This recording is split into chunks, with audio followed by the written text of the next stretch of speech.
You're watching Forget Being Cool. Let me tell you something, Dave. If I could open my mouth, blow a bubble, and have it encapsulate enemies, I'd just do that all day long. It's time for the button discussion.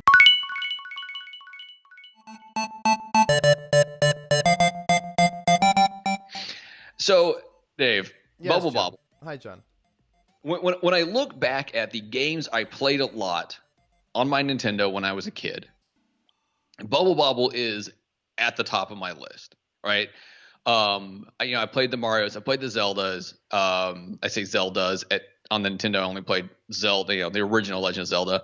The good I one. played, yeah, yes, the good one for the NES. Um, I played, was it the Legend of or Adventures of Lolo? I think was another big one I played. But man, Bubble Bobble is the game that I put in hours and hours and hours. I would go to my friend's house, my buddy Isaac, who also had a Nintendo, and we would go over there when I would spend the night, and we would just sit there and just play Bubble Bobble over and over and over again. And the music and just like I don't know, everything about this game is amazing. No, this game, the first time I played this game, and this is crazy, is on the NES Classic. Like I'd never played this previously to that. It was a game that was, just there. I'm like, wonder what this is. I guess I'll play it. I have it. It's got this ultimate like repetitive loop of one more time, one more Yeah. time, one more time, and it does it so perfectly. Even now, like in modern day, unlike a lot of these arcade classics, like we talked about this with the Pac-Man thing, John. Is there's Yeah.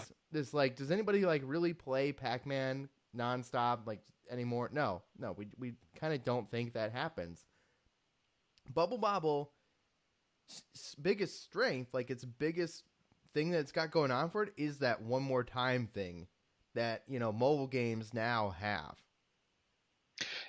It really does. It definitely has that high replay value that you can go through and play, and it's very accessible. Like even for a kid, the early levels are not that difficult. Right. It's very good at teaching you how to play when you don't have any clue. Like it was immediately understandable what I was doing. Yeah. Which is, blow bubbles, get guys in them, pop the bubbles, and eat the fruit. Get points. Yes. So I'm kind of looking through a little information on the game and whatever else. And one, I did not realize it was an arcade game. It doesn't surprise me. I guess it's just never something I thought about. But it was an arcade game they brought over to the NES. I also didn't realize that, and this is just according to an article here, that it has multiple endings. So the story, I guess you'd say, of Bubble Bobble is that you're trying to save Bub and Bob's girlfriends, right? So Bub and Bob apparently are the two characters, which is really hilarious to me. You're trying to save their girlfriends from this cave of monsters. I don't think I ever knew that, and I don't want to say I've beaten the game, but there's 100 levels if I remember correctly. And once you beat level 100, it sends you back to level 1, and you just rinse and repeat. And so I'm wondering, like it says that it has multiple endings depending on like your performance and discovery of secrets. So I'm wondering like if there are a series of like things you have to do to have like the ending happen. I've never seen anything remotely related to a story, and once again, John, this is kind of the thing with these arcade classics. Doesn't matter. I mean, I'm glad there's some stupid story that we put around this, but like when it really comes down to it, the core of these games and this era of gaming, it relies on gameplay over everything else. Like nothing else really matters. Yeah. So there was a Bubble Bobble 2, right? I do know that. I'd never played it. Okay, there's probably a reason for that. Because it was popular and it was the best arcade game in the arcade that people were playing. So let's just say here, the Bubble Bobble 2 for the NES is on eBay. There's 3 bids, 4 days left, and it's at $95. Which is way too much for any NES game, period. If you're looking at the ones that are buy now, they're ranging from like $400 to like $800 for this game. Too much. Yeah. I love this game, John. I absolutely do, and it's this game that I will boot up. It's the definitive multiplayer NES game, I would argue. Okay, so that's a that's a very steep statement there because there was like Contra and there was Double Dragon 2. Does that statement almost float away, John? Are you just gonna make my statement float away? And I'm hanging my head in shame for you. Turn into fruit.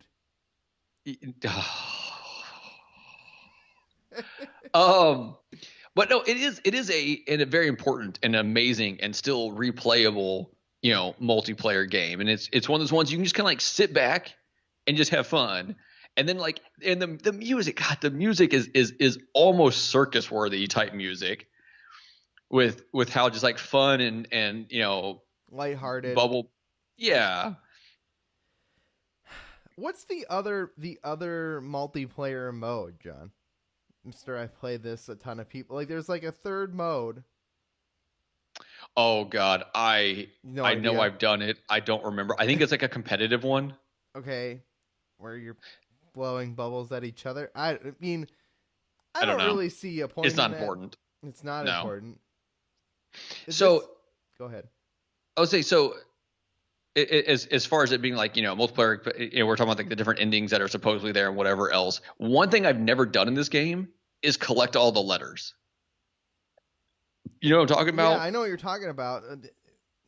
I can't imagine that's easy. Once again, I'm not an arcade person. Like, I'm definitely not. I'm not ever gonna rank up the highest score in Bubble Bobble. Yeah. So I'm not gonna, when I pop guys and I get their stuff and then the screen moves on to the next round and I didn't get everything, I mean, it's just kind of how I end up playing. And I agree. But like as you're playing through in the middle of the game, it's not like one of those things that's just sitting there you get like after you kill everyone, but in the middle every once in a while you'll see a letter float up in a bubble and you jump on it and pop it and then you get that letter and it goes to the side of the screen. I don't even know what it spells out. I don't remember. I'm sure at one time I knew. But I wonder like how that plays in or if that is a big part of you actually completing the game and not just playing through level 100 and going back to the beginning. Probably way more important than we ever realized, John. Maybe it is. If you could play Bubble Bobble today, which we can. And I can. I mean, the brilliance is Nintendo put out this thing for $60. It just so happens to have Bubble Bobble on it and a bunch of other great games and some terrible ones. How are you gonna play this, John? Like, if you could play it any way you want. Now that I know that an arcade machine exists and is a standing thing that I've never seen in my life, I would love the opportunity to play it on that. But once again, I feel like this game would eat so many quarters. Oh yeah, like this game would eat so many more quarters than it would for me to just play it on an NES. Barcade where it's set to free mode, maybe. But honestly, I think playing it on the NES is fine. And I think it's great. And I will put it on the Classic and play it there. I agree. Now, personally, at some point I will own the actual cartridge of this game because the cartridge of the original Bubble is pretty inexpensive. I will own that at some point, and that would probably be my ideal way to play it. Now, I plan on making an arcade an arcade machine at some point where you I think MAME is the yes. Program. So I plan on making a MAME machine that looks like an arcade cabinet and all that stuff. I want to do that at some point. So there's a good chance that might be where I would go to. And this would be your number one most played game on that thing. I don't know, man. I love the shmups. So I would probably play a lot of Galaga and stuff like that on there. Or 1942 or something.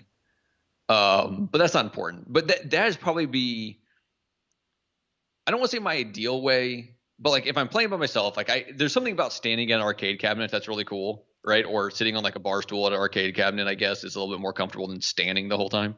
And because now we're too tall, we have to like crouch over a little bit. Do you get that? No, I don't have that issue. Oh, that's Like, are you playing miniature arcade machines that are like really short or something? No, it just kind of feels like you kind of gotta lean down a little bit. You gotta lean. No. It's not like a crouch. It's more like a lean. Okay. But but um but I this is a game I want to play it on my TV. I do. We talked about in the Pac-Man one how the D-pad and the input lag and stuff like that kind of makes it feel weird, especially playing it in the NES Classic. I don't think I nearly feel that. I don't think it's nearly as important or nearly as much of an issue with a game like Bubble Bobble. So playing it either on the NES Classic, or my preference would actually be to having the actual cart and playing it that way, I think is a perfectly fine and ideal way to play the game if you can't get access necessarily to an arcade machine. The point of this conversation is anywhere you can play this, it's probably great. Yeah, but you have to point out though, I mean, it's not going to be for everyone. Oh, right? Yes, it is. Game is solid and fun for everybody of all ages. But okay, so I think I want to play it more with my son. Like, we haven't played it a whole lot. We played it some when I first got the, as we call it, the little Nintendo in this house. But like, if you have a kid who's 14 and is playing Call of Duty nonstop, he's gonna play this and be like, "Screw you, I'm going back to something else," right? But if you have anyone that's any nostalgia for older games, or any just like love of just playing kind of a relaxing multiplayer co-op game, this is gonna be a great game for them. On a rating scale of 0 to 100%, John, not I thumbs. give it 4 bananas. Give it 4 bananas. I give it a solid 95%. I like that. That's about the same as 4 bananas. Yes. Solid A+. Because 95 is an A+ now, John. Did you know? I mean, was it not an A+ before? It had to be like a 96 for an No, A+? I thought 100 had to be an A+. I mean, it really depends on your school. There are some schools you go to where they literally they give like moons and stars and stickers that equal their grade. And checks. Ish. Check pluses. Yeah, which Check is minus. so stupid. Yes, it's the worst. John, this game is a solid check plus.